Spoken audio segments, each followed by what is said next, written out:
I Kronoby, en vacker kommun vid den finländska västkusten, slår historiens vingslag över en präktig gul prästgård.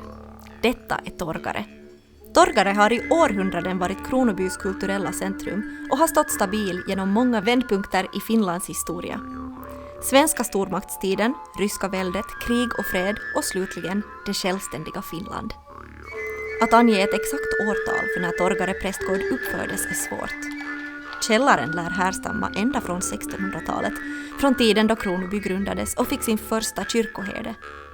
Området är idag i stort sett bevarat från 1850-talet, då prästgården utvidgades. Prästgården var i tiderna ett föredöme för ortens bönder när det kom till att introducera nya redskap, odlingsmetoder och husdjursraser. Kyrkoherdarna, speciellt under 1800-talet, ivrade för lantbruk. Men redan år 1738 fanns det ett hönshus på Torgare, trots att hönsfarmning var ovanligt i Österbotten på 1700-talet. Genom åren fanns även fårhus med utländska får, kryddgård och humleodling, bärodling och för den tiden unik växtodling. Jordbruket fanns kvar i liten skala ända fram till 1950-talet. Många olika historiska personer har anknytning till prästgården.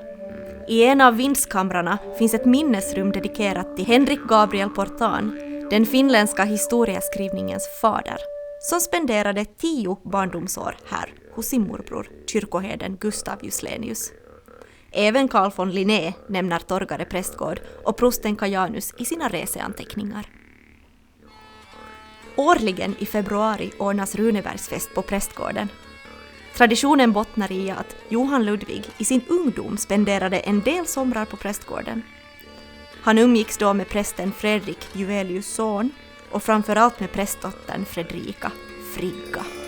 Björkallén, eller Kärleksstigen, där Runeberg och Fredrika gick hand i hand, finns kvar till våra dagar.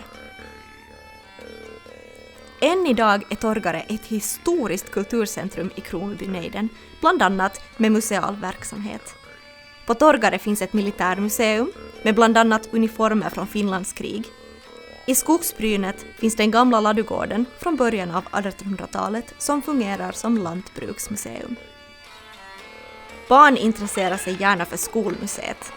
Skolsalen från sekelskiftet är rekonstruerad och väggarna dignar av pedagogiska planscher och hyllorna är fyllda av välanvända skolböcker från gamla folkskolor i Kronoby. I samma byggnad finns en bagarstuga varifrån en härlig doft av nybakat rågbröd sprider sig då brödugnen värms upp i samband med olika evenemang. En spännande del av museiområdet är Korsun och skyttegraven som rekonstruerats av bygdens krigsveteraner. I närheten av Korsun finns en kanon från andra världskriget. På Torgare kan man även se samlingar bestående av Annie Krokfors tavlor och keramik av Rakel Bäck Osvala.